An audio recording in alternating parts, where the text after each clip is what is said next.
എൻ്റെ പേര് സോണി അനിൽകുമാർ. ഞാൻ എറണാകുളം എടപ്പള്ളി പോണേക്കരയിൽ നിന്ന് വരുന്നു. ഞാൻ ഉടമ്പടി എടുത്തത് 28/3/2023 ഞാൻ ഒരു ഹിന്ദുവാണ്. പക്ഷേ ഞാൻ വർഷങ്ങളായിട്ട് ഈശോയെ പ്രാർത്ഥിക്കുകയും മാതാവിനെ പ്രാർത്ഥിക്കുകയും കൊന്ത ചൊല്ലുകയൊക്കെ ചെയ്യുന്ന ആളാണ്. ഒരുപാട് കരിസ്മാറ്റിക് ധ്യാനവും ഇതെല്ലാം കൂടിയിട്ടുള്ളതാണ്. ഞാൻ മാതാവിലും ഈശോയിലും വിശ്വസിക്കുകയും ഞായറാഴ്ച കുർബാനയ്ക്കൊക്കെ പങ്കെടുക്കുകയും ചെയ്യുന്ന വ്യക്തിയാണ്. പക്ഷേ എനിക്കിവിടെ ഉടമ്പടി എടുത്തതിന് ശേഷമാണ് എന്താണ് ശരിക്കുമുള്ള ക്രിസ്തീയ ജീവിതമെന്ന് മനസ്സിലായത്. അതിനു മുമ്പൊന്നും എനിക്ക് ക്ഷമിക്കാനുള്ള കൃപ പൂർണ്ണമായിട്ടൊന്നും ഉണ്ടായിരുന്നില്ല. എന്തെങ്കിലും കണ്ടു കഴിഞ്ഞാൽ അപ്പം തന്നെ ഞാൻ അതിനെ പ്രതികരിക്കുന്ന സ്വഭാവമായിരുന്നു. പക്ഷേ ഉടമ്പടിയിലായതിനു ശേഷം എനിക്ക് ആ സ്വഭാവം പൂർണ്ണമായിട്ടും മാറിക്കിട്ടി. എനിക്ക് അങ്ങനെയൊന്നും ഇപ്പോൾ തോന്നാറില്ല. ആരെന്ത് പറഞ്ഞാലും എന്ത് കേട്ടാലും ഒന്നും പ്രതികരിക്കാൻ തോന്നാറില്ല. അതൊന്നും നമ്മുടെ കാര്യമല്ല എന്നുള്ളൊരു രീതിയിലേക്കുള്ള മനസ്സിലേക്ക് മാറാൻ സാധിച്ചു. ഞാൻ ഉടമ്പടി എടുക്കാൻ വന്ന ആ സമയത്ത് വളരെ സങ്കടത്തോടുകൂടിയാണ് ഞാനിവിടെ കടന്നു വന്നത്. ഉടമ്പടിയൊന്നും എടുക്കണ്ട, ഒരു ധ്യാനം കൂടിയിട്ട് പോകാമെന്ന് വിചാരിച്ചാണ് ഞാൻ വന്നത്. ഞാനിവിടെ വന്നിരിക്കുമ്പോൾ മാതാവിനോട് പ്രാർത്ഥിക്കുമ്പോൾ മാതാവ് എന്നോട് പറഞ്ഞു, നീ പോയി ഉടമ്പടി എടുക്ക് എന്ന്. അങ്ങനെ ഞാൻ പോയി ഉടമ്പടി എടുക്കാൻ ചെന്നു. പക്ഷെ രാവിലെ തന്നെ വന്ന് ഞാൻ 2 മണിക്കാണ് ഉടമ്പടി എടുക്കാൻ കയറിയത്. കാരണം ഞാൻ ഇവിടെ തന്നെ ഇരുന്നത് കൊണ്ടാണ് അങ്ങനെ പറ്റിയത്. അപ്പോൾ ഞാൻ വരണ വഴി ഒരുപാട് പൈസയൊന്നും കയ്യിൽ കൊണ്ടുവന്നിട്ടുണ്ടായിരുന്നില്ല. ഞാൻ വരണ വഴി ഇവിടെ ക്യൂ നിന്ന ആൾക്കാരൊക്കെ കാശ് രൂപവും സാധനങ്ങളൊക്കെ വാങ്ങിക്കണേണ്ടപ്പോൾ ഞാനതൊക്കെ വാങ്ങിച്ചു. അങ്ങനെ ഇന്നപ്പോൾ ഞാനൊരു ചേച്ചിയോട് ചോദിച്ചു, എത്ര രൂപയാണ് ഉടമ്പടി എടുക്കാമെന്ന് ചോദിച്ചപ്പോൾ ആ ചേച്ചി എന്നോട് പറഞ്ഞു 350 രൂപയാണ്. അപ്പോൾ എൻ്റെ കയ്യിൽ പിന്നെ തിരിച്ചു പോകാനും ഊണ് കഴിക്കാനും ഒക്കത്തിനും കൂടിയുള്ള പൈസ. അപ്പം ഞാൻ ഓർത്തിന് പൈസ തികയില്ലേ എന്ന് വിചാരിച്ച് ഞാനിവിടെ നിന്ന് എണീറ്റ് അങ്ങോട്ട് ചെല്ലുമ്പോൾ തന്നെ എൻ്റെ വീടിൻ്റെ അടുത്തുള്ള കൗൺസിലർ പൈസേട്ടൻ നിൽക്കണു. അപ്പം ഞാൻ പൈസേട്ടനോട് പറഞ്ഞു, പൈസേട്ടാ സോണി എന്താ വന്നതെന്ന് ചോദിച്ചു. ഞാൻ പറഞ്ഞു, ഞാൻ ഉടമ്പടി എടുക്കാൻ വന്നതാ. അപ്പോൾ പൈസേട്ടൻ എന്നോട് പറഞ്ഞു, ഞാനും വന്നത് അതിനായിരുന്നു മോളുടെ കൂടെ. അങ്ങനെ പൈസേട്ടൻ എനിക്ക് വേഗം പൈസ തികഞ്ഞില്ലെങ്കിലോ എന്ന് വിചാരിച്ച് പൈസ തന്നു. അപ്പോൾ തന്നെ എനിക്ക് ഭയങ്കര ഒരു സന്തോഷം തോന്നി. മാതാവ് എന്നെ കൊണ്ട് ഉടമ്പടി എടുപ്പിക്കാൻ തന്നെയാണല്ലോ ഞാൻ ഈ വന്നത് എന്ന് വിചാരിച്ചു. അങ്ങനെ ഞാൻ ഉടമ്പടി എടുത്തു. അവിടുന്ന് മാതാവിനെ ആയിട്ട് ഇങ്ങോട്ട് വരുമ്പോൾ എനിക്ക് ചന്ദനത്തിരി പിടിക്കാനുള്ള അവസരം കിട്ടി. അപ്പോൾ എനിക്ക് ഒരുപാട് സന്തോഷം തോന്നി. അത് കഴിഞ്ഞ് ഞാൻ ഉടമ്പടിയൊക്കെ എടുത്ത് വീട്ടിലേക്ക് പോയി. എൻ്റെ മോള് നീറ്റിൻ്റെ എൻട്രൻസ് കോച്ചിങ്ങിന് പോയേക്കായിരുന്നു. മോനും പഠിക്കുകയാണ്. 2 പിള്ളേരുടെ പഠനവും വലിയൊരു ഭാരം തന്നെയായിരുന്നു വീട്ടിൽ. അപ്പോൾ ഞാൻ അങ്ങനെ പ്രാർത്ഥിച്ചൊക്കെ പോയി ഉടമ്പടി എടുത്തു. അതിനുശേഷം പത്രമൊക്കെ കൊടുക്കാനായിട്ട് ആദ്യം ഇത്തിരി മടിയൊക്കെ ഉണ്ടായിരുന്നു എനിക്ക്. പിന്നെ എനിക്ക് അതൊക്കെ മാറി. ഞാൻ എല്ലാ ദിവസവും കുർബാനയ്ക്ക് പോകാൻ തുടങ്ങി, ബൈബിൾ വായിക്കാൻ തുടങ്ങി. അങ്ങനെ എനിക്ക് ദൈവത്തിലേക്ക് ഒരുപാട് അടുക്കാൻ പറ്റായി. ഓരോ ദിവസവും എനിക്കിങ്ങനെ മാതാവിലേക്ക് അടുക്കണം, എൻ്റെ കുറവുകൾ എന്താണ്, എന്നിൽ എന്താണ് തിരുത്തേണ്ടത് എന്ന് അന്വേഷിച്ചുള്ളൊരു യാത്രയായി എനിക്കെപ്പോഴും. ഞാൻ എന്നെ തന്നെ എപ്പോഴും വെട്ടിച്ചുരുക്കാൻ ശ്രമിച്ചു. പണ്ടൊക്കെ ഞാനിങ്ങനെ ഒരുപാട് താഴ്ന്ന ആൾക്കാരെ കാണുമ്പോഴൊന്നും അങ്ങനെ അവർക്ക് വേണ്ടി ഒന്നും ചെയ്യാനൊന്നും തോന്നാറില്ല. പിന്നെ ഞാൻ പള്ളിയിൽ പോകുമ്പോൾ തിരുവിക്കാനിരിക്കുന്ന ചേച്ചിയോടും അമ്മച്ചിയോടൊക്കെ വിശേഷം ചോദിക്കാൻ തുടങ്ങി. അങ്ങനെ അവരെയൊക്കെ ഞാൻ എന്തെങ്കിലുമൊക്കെ ആയിട്ട് എന്നാൽ കഴിവുള്ളത് സഹായിക്കുകയും സാരി അങ്ങനത്തെ ഒക്കെ കൊണ്ട് കൊടുക്കുകയൊക്കെ ചെയ്യുമായിരുന്നു. അത് കഴിഞ്ഞ് പിന്നെ ഞാൻ എപ്പോഴും എനിക്ക് ഭക്ഷണം കൊടുക്കാനായിട്ട് ഞാൻ ജോലിക്ക് പോകുന്ന ആളാണ്. അപ്പോൾ രാവിലെ 8:30 ജോലിക്ക് പോയാൽ 5 മണി കഴിയും ഞാൻ ഓഫീസിൽ നിന്ന് വരുമ്പോൾ. അപ്പോൾ എനിക്ക് എല്ലാവരും ചെയ്യുന്ന പോലെ എപ്പോഴും ഒന്നും ഇറങ്ങാൻ പറ്റില്ല. എന്നാലും ഞാൻ എൻ്റെ കൂട്ടുകാരിയോട് ചോദിച്ചപ്പോൾ അവൾ പറഞ്ഞു, ഞാൻ ഭക്ഷണം വാങ്ങിയാണ് കൊടുക്കാറ്. അപ്പോൾ എനിക്ക് അങ്ങനെ പറ്റില്ലായിരുന്നു. ഞാൻ എൻ്റെ വീട്ടിലുണ്ടാക്കുന്ന ഭക്ഷണം കൊടുക്കാൻ എനിക്കൊരാളെ കാണിച്ചു തരണമെന്ന് ഞാൻ അമ്മയോട് പറഞ്ഞു. എൻ്റെ ജോലി സ്ഥലത്തിൻ്റെ അടുത്ത് തന്നെ ഒരു അനാഥനായ ചേട്ടനെ എനിക്ക് കാണിച്ചു തന്നു. ഞാൻ അന്ന് മുതൽ ഇന്ന് വരെ എല്ലാ ദിവസവും ഞായറാഴ്ച ഒഴിച്ച് ബാക്കി എല്ലാ ദിവസവും എനിക്കുള്ള ഭക്ഷണം എടുക്കുന്നതോടൊപ്പം ആ ചേട്ടനുള്ള ഭക്ഷണവും കൊണ്ട് കൊടുക്കാറുണ്ട്. അങ്ങനെയെല്ലാം ഞാൻ ചെയ്യുന്നുണ്ടായിരുന്നു. എൻ്റെ വീട്ടിൽ സമാധാനം, വളരെ സമാധാനം. മക്കളെപ്പോഴും കളിയാക്കും, ഏത് സമയവും പ്രാർത്ഥന എന്ന് പറഞ്ഞിട്ട് എപ്പോഴും മോനൊക്കെ എന്നെ കളിയാക്കും. എൻ്റെ അമ്മയെ ഇത്തിരി റെസ്റ്റ് കൊടുക്കുക. ഞാൻ അച്ഛൻ്റെ ധ്യാനം കേൾക്കും. അച്ഛൻ്റെ ധ്യാനം കൂടാനായി എല്ലാ മാസത്തിലെ ആദ്യ ഞായറാഴ്ചയും ഞാനിവിടെ വരും. എല്ലാ മാസം ആദ്യ ഞായറാഴ്ചയും ഞാൻ വന്ന് ധ്യാനം കൂടും. പിന്നെ വീട്ടിലെപ്പോഴും രാവിലെയും രാത്രിയും ഒക്കെ ഞാനിങ്ങനെ ധ്യാനം കേൾക്കുകയും എന്താണ് എൻ്റെ കുറവുകൾ എന്നുള്ളത് തിരുത്തണമെന്ന് ആഗ്രഹിച്ച് ജീവിക്കുകയും ചെയ്തിരുന്നു. അങ്ങനെ ഇരുന്നപ്പോൾ ഉടമ്പടി എടുത്തതിന് ശേഷം ഒരുപാട് പ്രശ്നങ്ങൾ ഒന്നിനു മീതെ ഒന്നായിട്ടൊക്കെ വരുമായിരുന്നു. പക്ഷേ അതെല്ലാം പരിശുദ്ധ അമ്മ എനിക്ക് സമാധാനപൂർണ്ണമായിട്ട് നീക്കി തന്നു. പിന്നെ ഞാൻ എൻ്റെ അമ്മയും ആങ്ങളെയൊക്കെ ആയിട്ട് ചെറിയൊരു മാനസിക അകൽച്ചയിലായിരുന്നു, പൂർണ്ണമായൊരു സ്നേഹത്തിലായിരുന്നില്ല. അങ്ങനെ എൻ്റെ അമ്മ കഴിഞ്ഞ ജനുവരിയിൽ എൻ്റെ വീട്ടിൽ വന്നു. എനിക്ക് പരിപൂർണമായിട്ട് അമ്മയെ സ്നേഹിക്കാനും അമ്മയെ ശുശ്രൂഷിക്കാനും ഒക്കെ അവസരം കിട്ടി. അമ്മയുമായി ടൂർ പോകാനും എൻ്റെ വീട്ടിൽ തന്നെ അമ്മ 6 മാസം നിന്നു.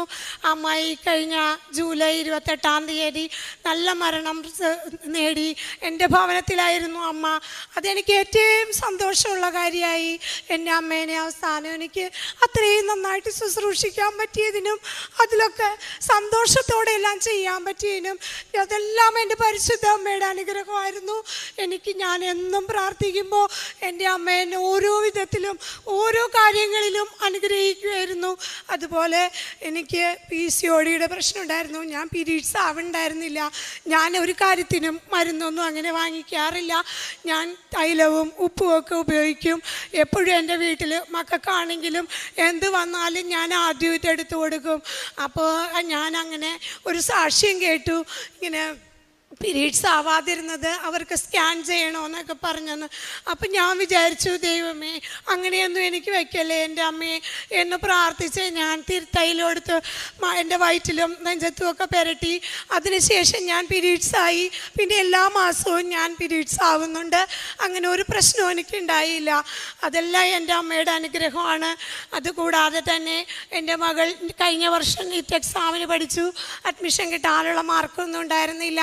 അത് കഴിഞ്ഞ് ഈ വർഷവും പരീക്ഷ എഴുതി. ഈ വർഷത്തെ പരീക്ഷയ്ക്ക് എഴുതിയപ്പോൾ ഇവിടെ വന്ന് ഹോൾ ടിക്കറ്റൊക്കെ ആയിട്ട് വന്ന് പ്രാർത്ഥിച്ചു. അപ്പോൾ ജോസഫ് അച്ഛൻ പറഞ്ഞു, മക്കളെ പോയി രക്ഷപ്പെടുവെന്ന് പറഞ്ഞു. അപ്പം ഞാൻ മോളോട് പറഞ്ഞു, നമുക്ക് ചിലപ്പോൾ അഡ്മിഷൻ കിട്ടിയില്ലെങ്കിലും നിനക്ക് അനുയോജ്യമായത് ദൈവം തരുമെന്ന്. അപ്പോൾ അവൾ പറഞ്ഞു, അതെന്താ അമ്മ അങ്ങനെ പറയണേന്ന്. അപ്പോൾ ഈ വർഷത്തെ നീറ്റ് എക്സാം വളരെ വലിയൊരു സംഭവമായിരുന്നു. നീറ്റ് എക്സാമിന് നല്ല ഉന്നതമായ മാർക്ക് കിട്ടിയെങ്കിൽ മാത്രമേ ഗവൺമെൻറ്റിൽ ഒരു അഡ്മിഷൻ കിട്ടുള്ളായിരുന്നു. അത്രയും മാർക്ക് എൻ്റെ മകൾക്ക് ഉണ്ടായിരുന്നില്ല. അപ്പോൾ ഞാൻ പറഞ്ഞു, നമുക്ക് സാധിക്കുന്നത്, നമുക്ക് അനുയോജ്യമായത് ദൈവം തന്ന് അനുഗ്രഹിക്കുമെന്ന്. അതുപോലെ തന്നെ നിംഹാൻസ് ബാംഗ്ലൂരിൽ എൻ്റെ മോള് എൻട്രൻസ് എഴുതിയിരുന്നു. അവിടെ BSc നഴ്സിങ്ങിന് എൻട്രൻസ് എഴുതിയ ലിസ്റ്റിൽ വന്നു, അഡ്മിഷൻ കിട്ടി. ഞാൻ അമ്മ മരിച്ചതിനാലും അതിൻ്റെ ചടങ്ങുകളൊക്കെ ആയിട്ട് കുറേ ദിവസം നിൽക്കേണ്ടി വന്നു. അമ്മ മരിച്ച് 2ൻ്റെ അന്നാണ് മോളുടെ അഡ്മിഷൻ്റെ മെയിൽ വന്നത്. പിന്നെ മോളെയും കൊണ്ട് ഞാനിവിടെ വന്നു. പക്ഷേ സാക്ഷ്യം പറയാനുള്ള സമയം കിട്ടിയില്ല. ഞാൻ ജോലിക്ക് പോകുന്നതുകൊണ്ട് ലീവ് എടുത്ത് വരാനും എനിക്ക് വലിയ ബുദ്ധിമുട്ടാണ്. ഞായറാഴ്ചകളിലാണ് വരുന്നത്. ഞായറാഴ്ച മോളും ഞാനും വന്നു. അതിനുശേഷം 1-ാം തീയതി മോളെ അവിടെ കൊണ്ടാക്കി. മോൾ അവിടെ സുഖമായിട്ട് സമാധാനമായിട്ട് പഠിക്കണു. അങ്ങനെ എൻ്റെ ജീവിതത്തിൽ, എൻ്റെ കുടുംബത്തിൽ ഇത്രയേറെ അനുഗ്രഹവും സമാധാനവും ഒരു കഴിവുമില്ല. ഒരു സാധാരണ ജോലിക്കാരിയാണ് ഞാൻ. പക്ഷേ എൻ്റെ മകൾ പോയപ്പോൾ എല്ലാ അനുഗ്രഹങ്ങളോടുകൂടി പോകാനും എല്ലാത്തിനുള്ള അനുഗ്രഹം പരിശുദ്ധ അമ്മ എനിക്കും എൻ്റെ കുടുംബത്തിനും എൻ്റെ മക്കൾക്കും തന്ന് അനുഗ്രഹിച്ചതിനെ ഓർത്ത് കോടാനുകോടി നന്ദി അർപ്പിക്കുന്നു. എന്നെപ്പോലെ വേദനിക്കുന്ന എല്ലാ മക്കൾക്കും അമ്മ കൂട്ടായിരിക്കണമേ എന്ന് പ്രാർത്ഥിക്കുകയും ചെയ്യുന്നു. എൻ്റെ മകനൊരു ജോലിയും എൻ്റെ ഭർത്താവ് ഒരു മദ്യപാനിയാണ്. അദ്ദേഹം ഞങ്ങളോടൊപ്പമില്ല. അദ്ദേഹം മനസാന്തരപ്പെട്ട് നല്ലൊരു കുടുംബജീവിതം നയിക്കാനും എൻ്റെ മക്കളും ഞാനും എൻ്റെ ഭർത്താവും നല്ല രീതിയിൽ ജീവിക്കാനുമുള്ള കൃപ പരിശുദ്ധ അമ്മ ഞങ്ങൾക്ക് തരുമെന്ന പരിപൂർണ വിശ്വാസത്തോടെ ഞാൻ എൻ്റെ ജീവിതം പരിശുദ്ധ അമ്മയുടെ കാൽ കീഴിൽ വയ്ക്കുന്നു. എൻ്റെ ജീവിതാവസാനം വരെ ഞാൻ ഉടമ്പടിയിലായിരിക്കാനാണ് ആഗ്രഹിക്കുന്നത്. ഉടമ്പടി എൻ്റെ ജീവിതത്തെ അത്രയേറെ സന്തോഷത്തിലാക്കി, സമാധാനത്തിലാക്കി. നേരത്തേക്ക് എനിക്ക് എന്തിനും ടെൻഷനൊക്കെ വരുമായിരുന്നു. ഇപ്പോൾ എനിക്കൊരു ടെൻഷനും ഇല്ല. എന്ത് പ്രശ്നം വന്നാലും വന്നാലും പരിശുദ്ധ അമ്മ അത് കാത്തുകൊള്ളും. അതിനുത്തരവും പരിശുദ്ധ അമ്മ തരും. ഞാൻ എന്നും ഈശോയോടും അമ്മയോടും കൂടെ എൻ്റെ കുടുംബവും എൻ്റെ മക്കളും ആയിരിക്കാൻ ഞങ്ങളെ അനുഗ്രഹിക്കണമേ എന്ന് ഈ തിരുസന്നിധിയിൽ നിന്ന് പ്രാർത്ഥിച്ചുകൊണ്ട് നന്ദിയോടെ നിർത്തുന്നു. യെശയ്യായുടെ പുസ്തകം 12:2 നമ്മൾ വായിക്കുന്നു. ദൈവമാണ് എൻ്റെ രക്ഷ, ഞാൻ അങ്ങയിൽ ആശ്രയിക്കും, ഞാൻ ഭയപ്പെടുകയില്ല. എന്തെന്നാൽ ദൈവമായ കർത്താവ് എൻ്റെ ബലവും എൻ്റെ ഗാനവുമാണ്, അവിടുന്ന് എൻ്റെ രക്ഷയായിരിക്കുന്നു. സോണി എന്ന സഹോദരി കുടുംബത്തിനും വ്യക്തിജീവിതത്തിനും ലഭിച്ച നന്മകളെ നന്ദിയോടുകൂടി ദൈവസന്നിധിയിൽ സാക്ഷ്യപ്പെടുത്തുകയാണ്. പരിശുദ്ധ അമ്മയെ തിരിച്ചറിഞ്ഞ് ഇവിടെ എത്തുകയും ഉടമ്പടിയെടുത്ത് ജീവിക്കുകയും ചെയ്ത നാൾ മുതൽ വ്യക്തിജീവിതത്തിൻ്റെ സ്വഭാവത്തിൽ ഏറെ വ്യത്യാസങ്ങൾ അമ്മ മാതാവ് വഴി ഈശോ നൽകിയത് സാക്ഷ്യപ്പെടുത്തുന്നു. മകളുടെ പഠന മേഖലയിലുണ്ടായ പ്രത്യേകമായ നന്മയെക്കുറിച്ച് സഹോദരി സാക്ഷ്യപ്പെടുത്തുന്നു. മറ്റുള്ളവർക്ക് നന്മ ചെയ്യുവാൻ കിട്ടുന്ന അവസരങ്ങൾ നന്മ ചെയ്യുവാൻ അമ്മ മാതാവ് സഹായിച്ചതിനെ, ശാരീരികമായിട്ടുണ്ടായിരുന്ന രോഗത്തെയും പരിമിതിയെയും അത് പൂർണ്ണമായി സൗഖ്യപ്പെടുത്തി പൂർണ്ണ ആരോഗ്യത്തിൽ ജീവിക്കുവാൻ അനുഗ്രഹിച്ചതിനെ മകൾ സാക്ഷ്യപ്പെടുത്തുകയാണ്. അക്രൈസ്തവ സഹോദരി പ്രത്യേകമാവിധം നമ്മോട് പറയുമ്പോൾ വിശ്വാസത്തിൻ്റെ ആഴമാണ് ബോധ്യപ്പെടുത്തി തരുന്നത്. എത്ര കണ്ട് അമ്മ മാതാവിൽ ആഴപ്പെട്ട് സ്നേഹിക്കുകയും വിശ്വസിക്കുകയും ചെയ്യുന്നു. അമ്മയുടെ അരികിൽ വന്ന് പ്രാർത്ഥിക്കുന്നതൊക്കെയും കുടുംബത്തിനും ജീവിതത്തിനും അനുഗ്രഹമായിത്തീരുന്നു. ക്ലേശങ്ങളെ സഹിക്കുവാനും ഭാരങ്ങളെ ലഘൂകരിച്ച് കിട്ടുവാനും അമ്മ മാതാവ് എത്ര കണ്ട് സഹോദരിയെ സഹായിക്കുന്നുവെന്ന് സാക്ഷ്യപ്പെടുത്തുന്നു. മാനുഷികമായി അസാധ്യമെന്ന് കരുതിയ ജീവിതത്തിൻ്റെ പല മേഖലകളിലും പ്രശ്നങ്ങളിലും അമ്മ മാതാവിൻ്റെ ഇടപെടലിലൂടെ ദൈവകൃപയിൽ ഓരോ കാര്യവും നിവർത്തിച്ച് കിട്ടുന്നതിനെ നന്ദിയോടുകൂടി ഏറ്റുപറയുകയാണ്. ഈ സഹോദരിക്കും കുടുംബത്തിനും ലഭിച്ച എല്ലാ നന്മകളെയും ദൈവസന്നിധിയിൽ സമർപ്പിച്ച് അമ്മ മാതാവിനും തിരുക്കുമാരനും നന്ദി പറഞ്ഞുകൊണ്ട് ഈ സാക്ഷ്യം നമുക്ക് കരഘോഷത്തോടെ സമർപ്പിക്കാം.